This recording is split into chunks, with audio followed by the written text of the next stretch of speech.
大家好，今天来介绍菲拉威尔。看她的外形，真的是白发魔女加上阿凡达的综合体。虽然说她是女角啦，但是真的并不是说很讨喜的一位女角，因为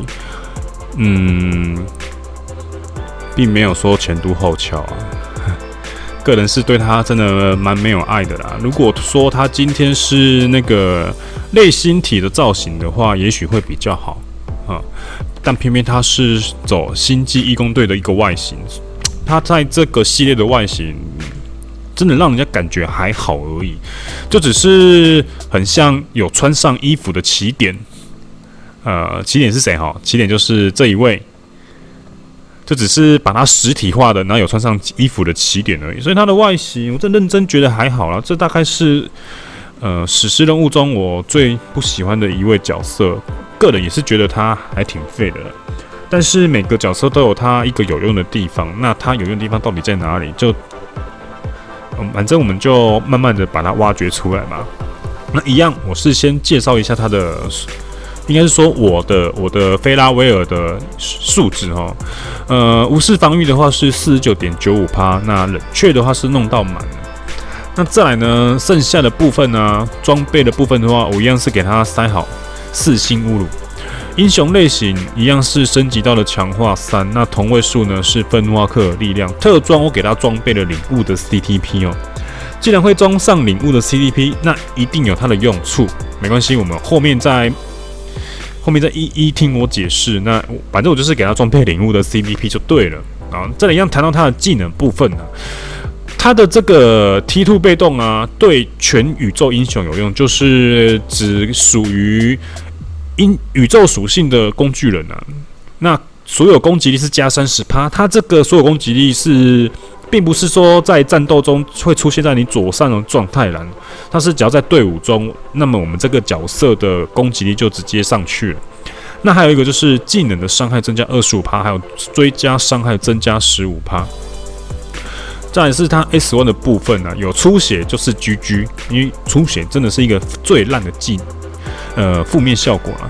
S2 的部分的话就是有减防，然后对世界有用。再还有一个就是被打越痛的龙炮，然后还有免伤4秒。那 S3 的部分呢是昏迷3秒 ，S4 的部分也是有减防，然后也是对世界王有用。再来是 S5 的部分有回血，有无敌4秒，那有攻击力加 35%， 锁防加 35% 的 buff， 但是没有暴击。再来是它 T1 被动，就是它自身有超级护甲跟反射能量伤害 25%。25% 其实也不太有用啦，就是一个废招。好，那还是讲一下说他的技能要怎么放会比较好。那一定就是因为既然他有龙炮，我们一定就是先放 S2 啦。那再来就是放 S4 做个减防之后，我们再来放 S5。这个就是他技能的部分啊，没办法做一个组合技，因为都不能断。我都一字一句的加重语气哦。他的技能特效说真的是还蛮绚丽的啦，但是讲真的，如果你有练之角色的话，应该也可以感受到了吧？他的伤害真的是差强人意，就算他有减防好了，还是真的蛮差的哦。那没关系，我还是找到了一个归属于他有用的地方啦。我们先想一下嘛，宇宙属的角色啊，有哪一只是可以打极限盟战的？通常啊，我们都是放惊奇大妈嘛，对不对？那好，惊奇大妈它有一个 T2 被动的一个正义，就是它的左上角那些状态栏啊，它都可以再加一个，应该说它的数值可以再乘 1.2 倍。1.2 倍哦，就等于说，今天假设它有反派增伤 40% 好了，我们就乘以 1.2， 就变成 48% 的反派增伤。那好，所以说呢，今天菲拉威尔的这个技能增伤啊 ，25% 嘛，就乘以 1.2， 那乘以 1.2 就变成多少呢？就变成 30%， 技能伤害增加 30% 哦，那追加伤害就变成 18%， 30% 跟 18%，这足吼，我们把它加起来了，就等于是说变成了 48%， 我靠，等于是说大妈的伤害啊，已经多了 1.5 倍了。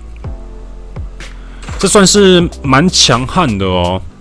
那等一下我们就来做一下比对好了啦，因为啊，我们惊奇大妈她可以打的极限盟战有两天嘛，就比如说是给各位看一下好了，打个比方啦。极限盟战呢，我们来看一下它的时程哦。全宇宙英雄、全宇宙超级英雄，那各位通常会怎么配哈？这个就是一组，也是用惊奇大妈居多啦。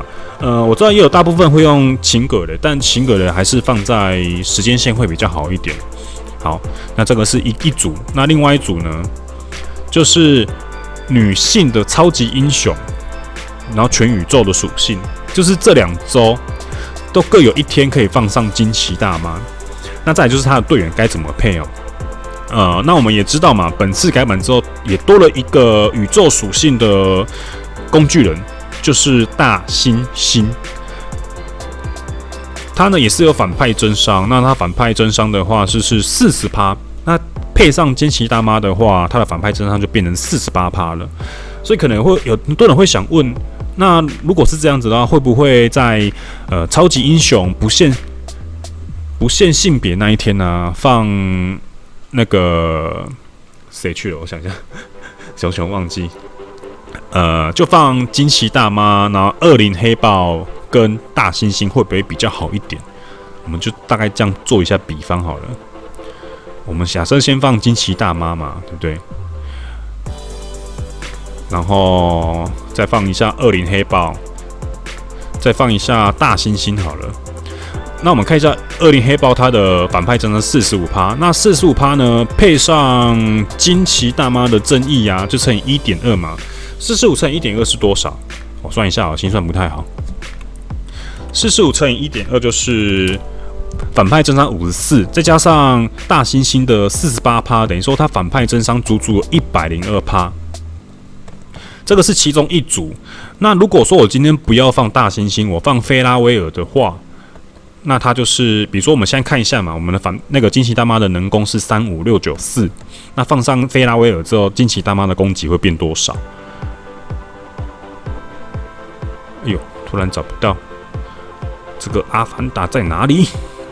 好，找到在这里，它的攻击力变成41205哦，41205耶，41205有没有？跟35694。41205跟35694啊，这样比较起来，它的攻击差了多少？差了5500的能攻哦。那假设说你今天你的卡片攻击力越高，那当然它相差的能攻就会越多。那好，我们等一下直接在世界网做一个测试好了，究竟他的另外一位工具人啊，放大猩猩比较好，还是放菲拉威尔比较好？如果说上一周有打极限盟战的人，其实心里已经有一个答案了啦。但是，这部影片其实也是主要是跟那些菲拉威尔还没练起来，或是还在观望的观众们啊，还是跟你们做一下比对啊啦，这样你们才会更清楚说你们到底要不要继续练菲拉威尔这个角色，或是要把它升到 T2。很简单，我们就直接在世界网做一个测试嘛。那我们就打一个30秒好了。我们就是今天假设我们打星海50层，那我们不要放工具人，因为工具人会有减防嘛。我们就直接放这3个角色，一样都宇宙属嘛。那不要放工具人，那第一组就是放工具人是恶灵黑豹跟大猩猩好了。好，那我们工具人就不要放，全部把它拿掉。打个30秒，我们看一下30秒钟究竟这一组的惊奇大妈可以把那个星海打了几条血。那等一下呢，我们再去测试下一组，就是把大猩猩换成菲拉威尔的话，这样惊奇大妈又可以打上几条血，一样是打30秒。打10秒又怕有点那个错误啦，毕竟有时候真伤跳动并不是我们可以控制的嘛。那种装狂怒嘛，就是技能有就放。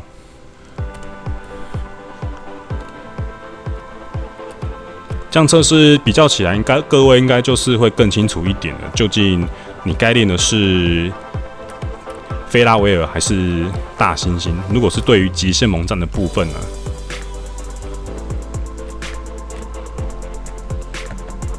好，那目前打了30秒，我们的星海的血量大概是剩下15条，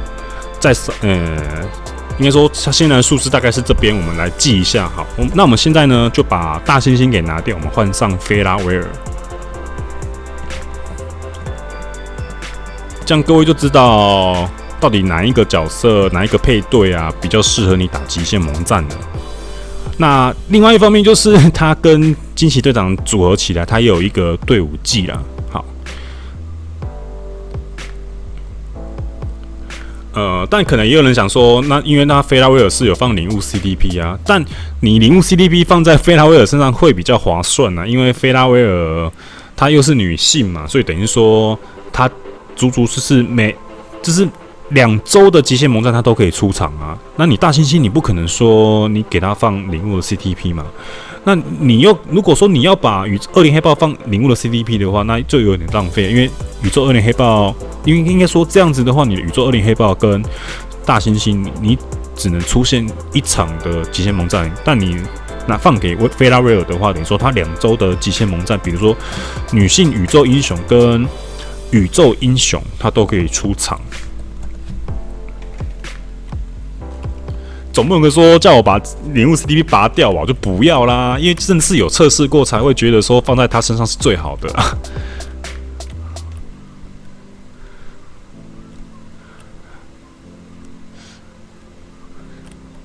你看，才大概15秒，他就已经追上大猩猩的进度了啦。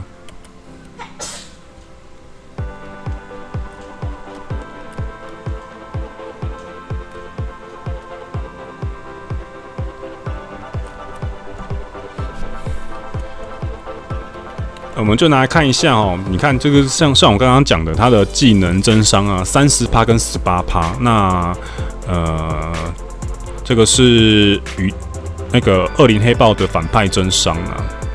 那这个是惊奇大妈自身的超级护甲，这些都是有吃到他的那个被 T2 被动正义啦。那领悟 CDP 也是有吃到 T2 被动T2 被动正义啦。其实我们都已经测试过了啦。这个影片也只是给各位看了一下而已啦。我们就是比如说像你在女性宇宙英雄那一天呢、啊，你放了菲拉威尔，惊奇大妈的分数足跟之前的比起来啊，多了100万的分数。但你相对的，你放大猩猩可能差异还不会到那么多，因为说真的，这个技能增伤啊。真的差蛮多的，还比反派增伤更有用。各位可以做个测试啊。但说真的，你放菲拉威尔真的比较好用，毕竟他2周都可以出场哦。那如果说你是女性宇宙英雄极限盟战呢，那就是放哪一组呢？我们当然一定就是要放菲拉威尔嘛。我们来看一下，我们一样是放菲拉威尔。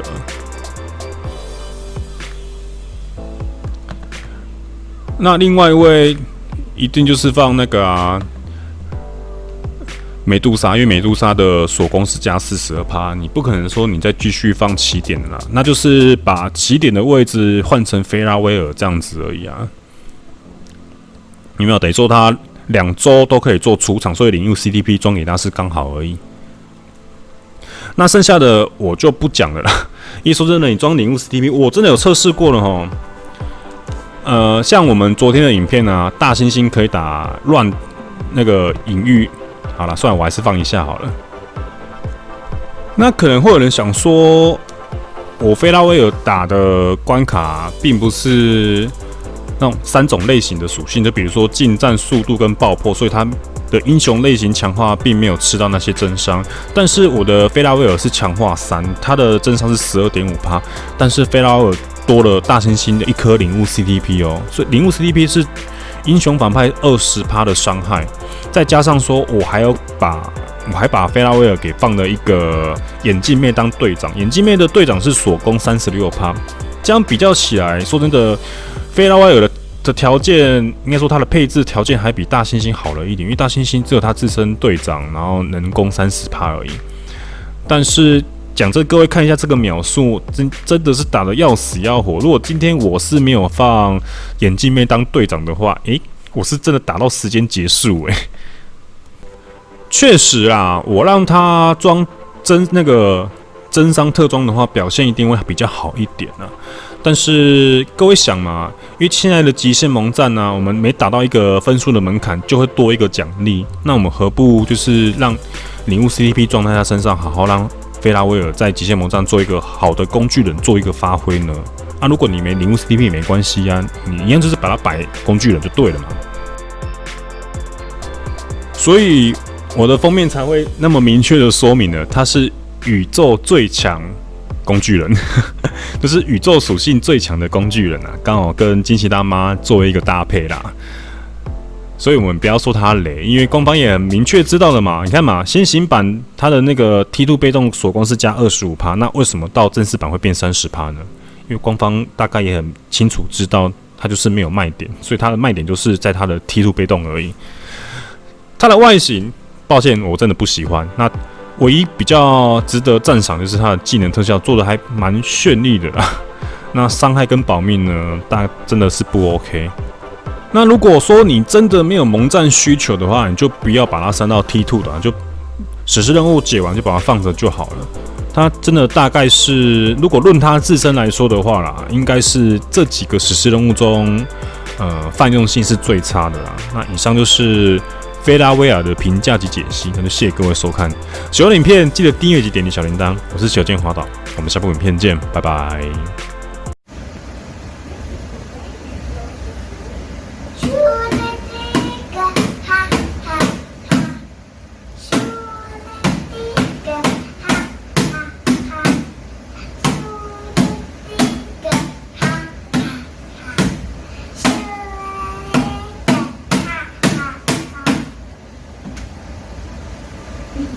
你干什么要拍照？